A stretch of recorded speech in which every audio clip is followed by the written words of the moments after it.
आज हम फिजिक्स में एक बहुत इंपॉर्टेंट टॉपिक स्टार्ट कर रहे हैं, वेक्टर्स। ये तुम्हें फिजिक्स में भी काम आने वाला है, मैथ्स में भी काम आने वाला है। 12th क्लास में एक बहुत बड़ा टॉपिक है वेक्टर्स। उसका जो बेसिक है वो यही रहेगा जो अपन अभी पढ़ने वाले हैं, ठीक है। वेक्टर मतलब ऐसी quantity which has magnitude as well as direction. ऐसी क्वांटिटी में जिसमें मैग्नीट्यूड और डायरेक्शन दोनों होता है उनको अपन बोलते हैं वेक्टर क्वांटिटीज। मैग्नीट्यूड भी है, डायरेक्शन भी है, मतलब वैल्यू भी है और साथ ही साथ उसका कुछ डायरेक्शन भी होगा। फॉर एग्जाम्पल, जैसे अपन बोलें कि एक गाड़ी की स्पीड है 20 kilometre per hour, 20 kilometre per hour towards waste, तो ये मैग्नीट्यूड हो गया और ये डायरेक्शन भी हो गया। तो जब मैग्नीट्यूड और डायरेक्शन दोनों आ जाते हैं तो अपन बोलते हैं कि वो जो क्वांटिटी है वो एक वेक्टर क्वांटिटी है। तो वेक्टर क्वांटिटीज मतलब those quantities which have magnitude as well as direction. अब वेक्टर को रिप्रेजेंट कैसे करते हैं? तो यदि मान लो कोई जैसे वेक्टर है, वेक्टर ऐसा है, ये एरो उसका डायरेक्शन बताता है। तो यदि कोई क्वांटिटी वेक्टर क्वांटिटी है तो उसको ऐसा लिखा जाता है, उसके ऊपर ये एरो आ जाता है जो वेक्टर क्वांटिटी को रिप्रेजेंट करता है, ठीक है। अब वेक्टर जो है ये अलग अलग टाइप्स के होते हैं। फर्स्ट टाइप है इक्वल वेक्टर्स। इक्वल वेक्टर्स का मतलब होता है ऐसे वेक्टर जिनका मैग्नीट्यूड भी सेम हो और डायरेक्शन भी सेम हो। वेक्टर्स जिनका मैग्नीट्यूड प्लस डायरेक्शन सेम, दोनों चीजें सेम होनी चाहिए, तो उनको अपन बोलते हैं इक्वल वेक्टर्स। मतलब जैसे ये दो वेक्टर मैंने बनाए, सेम लेंथ के हैं, यदि ये 5 सेंटीमीटर है तो ये भी 5 सेंटीमीटर और डायरेक्शन भी सेम, तो इनको अपन बोलते हैं equal vector. Same magnitude same direction. Vector का जो मैग्नीट्यूड है, ये वेक्टर की जो लेंथ है, इसको ऐसे लिखा जाता है। जैसे मान लो ये वेक्टर ए है तो उसकी जो लेंथ है उसको अपन ऐसे लिखते हैं। यदि मान लो जैसे ये वेक्टर बी है, इसकी लेंथ को अपन ऐसे लिखेंगे, ये मैग्नीट्यूड कहलाता है, मॉड। तो यदि दोनों वेक्टर्स इक्वल हैं तो इसकी लेंथ और इसकी लेंथ ये दोनों बराबर होंगी। मतलब इक्वल वेक्टर्स के लिए length of A equal to होता है length of B. Mod A और मॉड बी दोनों बराबर होते हैं। तो इक्वल वेक्टर मतलब ऐसे वेक्टर जिनका मैग्नीट्यूड और डायरेक्शन दोनों सेम होता है, ऐसे वेक्टर्स इक्वल वेक्टर्स कहलाते हैं। नेक्स्ट है पैरेलल वेक्टर्स। पैरेलल वेक्टर्स मतलब ऐसे वेक्टर जो डायरेक्शन में तो सेम रहेंगे लेकिन जिनकी लेंथ कितनी भी हो सकती है। फॉर एग्जाम्पल जैसे एक वेक्टर ये और एक वेक्टर ये दोनों सेम डायरेक्शन में तो एक्ट कर रहे हैं लेकिन दोनों की लेंथ अलग अलग है, तो ये कहलाते हैं parallel vectors. Collinear vectors. Collinear vectors मतलब ऐसे वेक्टर जो कोलिनियर हो। कोलिनियर मतलब एक लाइन पे एक्ट करें। एक लाइन पे एक्ट करेंगे मतलब जैसे एक वेक्टर ये और दूसरा वेक्टर ये एक ही लाइन पे एक्ट कर रहे हैं, ये कोलिनियर वेक्टर्स कहते हैं। नेक्स्ट टाइप है बच्चों जीरो वेक्टर। जीरो वेक्टर का मतलब होता है ऐसा वेक्टर जिसकी लेंथ जीरो है, ऐसी डॉट के फॉर्म में, लंबाई है ही नहीं, तो उसको अपन बोलते हैं जीरो वेक्टर। नेक्स्ट है यूनिट वेक्टर। यूनिट वेक्टर जिसकी लेंथ 1 होती है। यूनिट वेक्टर जैसे ये 1 सेंटीमीटर लेंथ का वेक्टर, ये यूनिट वेक्टर कहलाता है। यूनिट वेक्टर का सिंबल होता है, यूनिट वेक्टर में अपन ऐसे ए और उसके ऊपर ऐसा कैप लगाते हैं। नॉर्मल वेक्टर अपन ने कैसे पढ़ा था, यूं लिखते हैं। तो ये वेक्टर की लेंथ कुछ भी हो सकती है, पर यदि ये ऐसा कैप लगा हुआ है इसका मतलब कि ये यूनिट वेक्टर है। यूनिट वेक्टर का फॉर्मूला होता है, इसको अपन ऐसे निकाल सकते हैं, किसी वेक्टर को यदि अपन उसकी लेंथ से डिवाइड कर दें तो जो आता है उसको अपन बोलते हैं यूनिट वेक्टर। ये यूनिट वेक्टर निकालने का फॉर्मूला होता है। Vector divided by its magnitude, ये कहलाता है यूनिट वेक्टर। ठीक है, अगला टाइप है को-इनिशियल वेक्टर्स। को-इनिशियल का मतलब होता है vectors having same initial point. ऐसे वेक्टर जो एक ही पॉइंट से स्टार्ट होते हैं वो कहलाते हैं को-इनिशियल वेक्टर्स। जैसे ये दो वेक्टर, ये वेक्टर और ये वेक्टर, ये दोनों वेक्टर एक ही पॉइंट से स्टार्ट हो रहे हैं, वेक्टर ए और वेक्टर बी, ये कहलाएंगे को-इनिशियल वेक्टर्स। नेक्स्ट है को-टर्मिनस वेक्टर्स। को-टर्मिनस मतलब जो एक पॉइंट पे टर्मिनेट होते हैं। टर्मिनेट होते हैं मतलब खत्म होते हैं। ये एक वेक्टर ए, ये वेक्टर बी, ये एक पॉइंट पे आके खत्म हो गए, इनको बोलते हैं अपन को-टर्मिनस वेक्टर्स।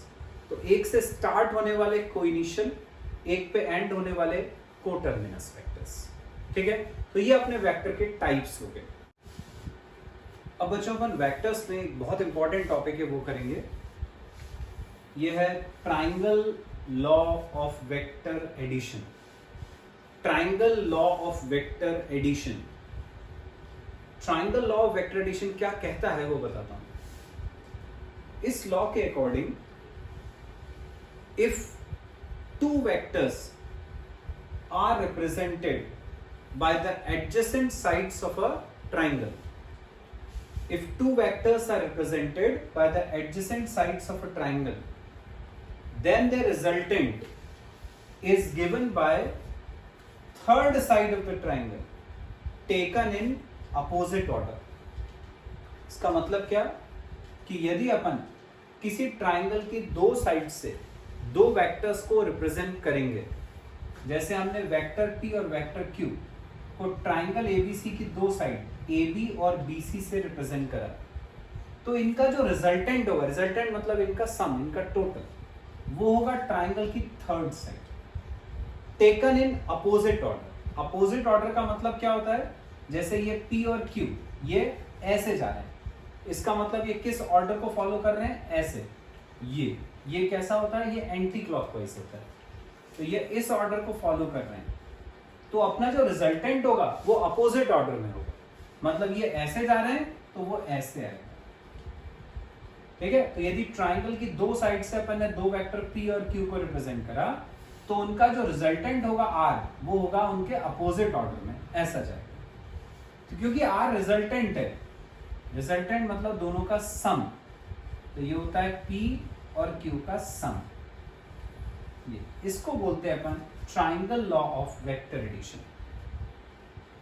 अब मान लिया अपन ने कि P और Q जो वेक्टर्स हैं, P का डायरेक्शन ऐसा है, Q का डायरेक्शन ऐसा है, दोनों के बीच में ये जो एंगल बन रहा है इसको हमने नाम दिया थीटा। अब अपन निकालेंगे इस रिजल्टेंट की length, magnitude of resultant, resultant की लेंथ निकाल लेंगे।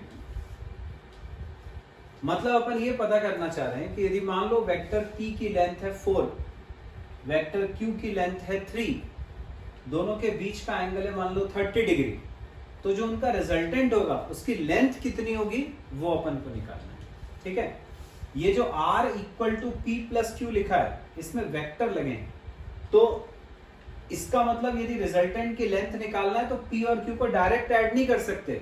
क्यों? क्योंकि यहाँ पे वेक्टर है, वेक्टर का एडिशन डायरेक्ट नहीं होता। जैसे मान लो एक की मैग्नीट्यूड है 4 और एक का 3, तो तुम ये नहीं बोल सकते कि R की लेंथ है 4 प्लस 3 7, नहीं है। क्यों? क्योंकि ट्राइंगल में भी तुम जानते हो ना, एक साइड की लेंथ है 4, एक साइड की 3, तो तुम ये थोड़ी बोलोगे कि इसकी लेंथ 4 प्लस 3 7 है। तो वैसे अपन को यहाँ पर R की लेंथ कितनी होगी वो पता करना है। हालांकि R जो है वो रिजल्टेंट है, इसलिए अपन उसको vector P plus vector Q लिख सकते हैं, पर R की लेंथ P और Q की लेंथ का सम नहीं होती।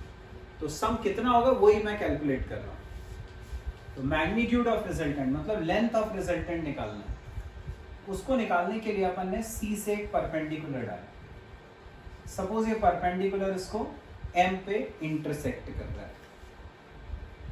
बड़ा वाला ट्राइंगल लिया AMC, ये बड़ा वाला ट्राइंगल 90 डिग्री है ये वाला एंगल, तो पाइथागोरस लगा सकते हैं अपन इसमें। तो AC square equal to AM square plus MC square. AM को देखो क्या लिख सकते हो, AM ये पूरा है, इसको हम लिख सकते हैं AB प्लस BM।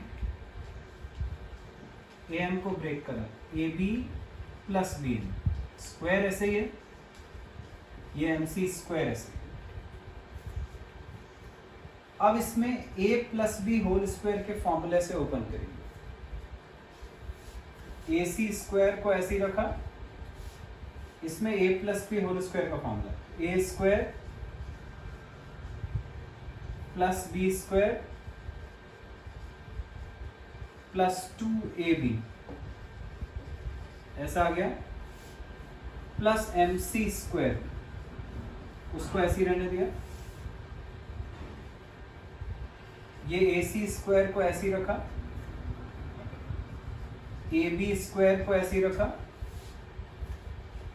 ये BM स्क्वायर और MC स्क्वायर को एक ब्रैकेट में लिख लिया, BM square plus MC square,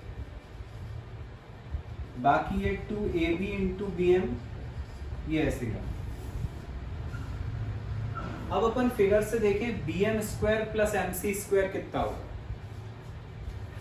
इस ट्राइंगल में देखो BM square plus MC square Pythagoras से BC स्क्वायर हो जाएगा, तो इस BM square plus MC square की जगह पर अपन पाइथागोरस से BC स्क्वायर लिख लेते हैं।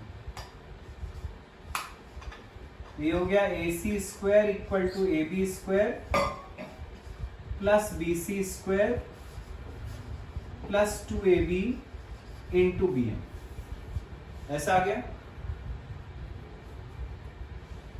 अब AC, AB, BC इन सबके नाम लिखेंगे अपन। देखो नाम पता है क्या सबके, AC का नाम पता है R है, AB का नाम पता है P है, BC का नाम पता है Q है, लेकिन ये जो BM यहां पे लिखा है हमें इसका नाम नहीं पता। BM नहीं पता हमें कि वो P है कि Q है कि R है, तो हम इस ट्राइंगल BCM को लेते हैं, इसमें अपन लगाते हैं cos theta. cos theta, cos theta होता है बेस अपॉन हाइपोटेन्यूज, तो हो जाएगा BM अपॉन BC। यहां से BM की वैल्यू निकाली, BC cos थीटा, ये BM की वैल्यू है, इसको BM की जगह सब्स्टिट्यूट करेंगे, तो AC स्क्वायर इक्वल टू हो गया AB square plus BC square plus 2AB into BM की जगह पर BC cos थीटा, इसकी जगह रखा BC cos थीटा, वैल्यू रख दी। अब जहां जहां जिस जिसके नाम पता है वो रख देते हैं। AC था R, उसकी जगह R रखा, उसका स्क्वायर है तो R स्क्वायर। AB है P तो P स्क्वायर, BC है Q स्क्वायर। ये अपन वेक्टर की लेंथ लिख रहे हैं, क्योंकि लेंथ लिख रहे हैं इसलिए एरो नहीं लगेगा, वेक्टर का डायरेक्शन नहीं लगेगा। प्लस 2 AB की लेंथ है P, BC की लेंथ है Q, cos थीटा ऐसे ही। ये आ गई R स्क्वायर की वैल्यू, यहां से स्क्वायर हटाऊंगा तो इस पूरे पे रूट आ जाएगा, तो R का फॉर्मूला बन गया अंडर रूट, यहां से स्क्वायर हटाया इस पूरे पे root, P square plus Q square plus 2PQ cos theta. ये आ गया रिजल्टेंट ऑफ टू वेक्टर्स। तो यदि मान लो जैसे अपने को दो वेक्टर्स की लेंथ पता है, जैसे मैंने शुरू में ही बोला था, यदि दो लेंथ पता है, एक की 4 है एक की 3 है और बीच का एंगल थीटा पता है, तो हम P की जगह 4 रख देंगे, Q की जगह 3 रख देंगे और थीटा की जगह पर जो भी वैल्यू है, जैसे 30 डिग्री है तो 30 रख दिया, यहाँ cos 30 की वैल्यू रख देंगे। सॉल्व करेंगे, रिजल्टेंट की वैल्यू पता चल जाएगी। तो ऐसे अपन दो वेक्टर्स के रिजल्टेंट की लेंथ कितनी है वो कैलकुलेट कर सकते हैं। आ गया बच्चों। हमने देख लिया कि हम रिजल्टेंट की लेंथ कैसे निकाल सकते हैं, उसको अपन ने बोला था मैग्नीट्यूड ऑफ द रिजल्टेंट। अब अपन देखेंगे कि रिजल्टेंट का डायरेक्शन कैसे निकालेंगे। रिजल्टेंट के डायरेक्शन का मतलब क्या होता है, पहले वो समझ लें। रिजल्टेंट का डायरेक्शन का मतलब ये होता है कि रिजल्टेंट जो अपना पहला वेक्टर था P, उसके साथ कितना एंगल बना रहा है, ये एंगल कितना बना रहा है। रिजल्टेंट P के साथ 30 डिग्री पे इंक्लाइंड है कि 45 पे है कि 60 डिग्री पे, तो कितने एंगल पे इंक्लाइंड है उसको अपन बोलते हैं रिजल्टेंट का डायरेक्शन। तो अपन को डायरेक्शन ऑफ रिजल्टेंट निकालना है, तो हम क्या करेंगे, ये पूरा बड़ा वाला ट्राइंगल लेंगे, ट्राइंगल ACM लिया, इसमें अपन ने लगाया tan अल्फा। tan अल्फा, अब tan तुम जानते हो, tan होता है परपेंडिकुलर अपॉन बेस। पूरे बड़े वाले ट्राइंगल में ये परपेंडिकुलर है CM, ये बेस है AM, तो tan अल्फा को लिखा CM अपॉन AM। AM को तुम्हें दिख रहा है, अपन ब्रेक करके लिख सकते हैं AB प्लस BM, तो tan अल्फा ऐसे ही रहा, CM ऐसे ही है, AM को हमने ब्रेक करके लिखा AB प्लस BM, ये AM को ब्रेक कर लिया। अब CM AB BM सबके देखें, अपन को नाम पता है क्या, हमें AB का नाम तो पता है P है, AB वेक्टर की लेंथ पता है P है। CM और BM इनके नाम अपन को यहां से नहीं दिख रहे, तो अपन क्या करेंगे, इनकी वैल्यू निकालने के लिए ट्राइंगल BCM लेते हैं, ट्राइंगल BCM, इसमें हम लगाते हैं cos theta. cos theta, cos होता है base upon hypotenuse, BM upon BC, BM upon BC, cross multiply करेंगे तो BM की वैल्यू हो गई BC cos थीटा, BM आ गया BC cos थीटा। अब देखो BC पता है, BC कितना है Q, BC की जगह Q रख देंगे, तो BM की वैल्यू आ गई Q cos थीटा, ये अपने को BM पता चली। इसी ट्राइंगल BCM में जैसे हमने अभी cos लिया था, अब अपन sin थीटा लेते हैं, सेम ट्राइंगल sin थीटा लिया, sin थीटा होगा यहां से परपेंडिकुलर अपॉन हाइपोटेन्यूज, मतलब CM upon BC, perpendicular CM, hypotenuse BC, CM upon BC, cross multiply, तो CM हो गया BC sin थीटा, BC की वैल्यू Q यहां रखा, तो CM की वैल्यू आ गई Q sin थीटा, ये CM आ गया, ये BM आ गया। अब ये जो CM और BM की वैल्यूज हैं, इसको अपन यहां रख देंगे tan अल्फा में, तो tan अल्फा का फॉर्मूला बन गया इक्वल टू CM की जगह रखा Q sin theta upon AB की वैल्यू तो पहले ही पता थी P, प्लस BM की value Q cos theta, Q cos theta, तो ये आ गया अपना tan अल्फा का फॉर्मूला।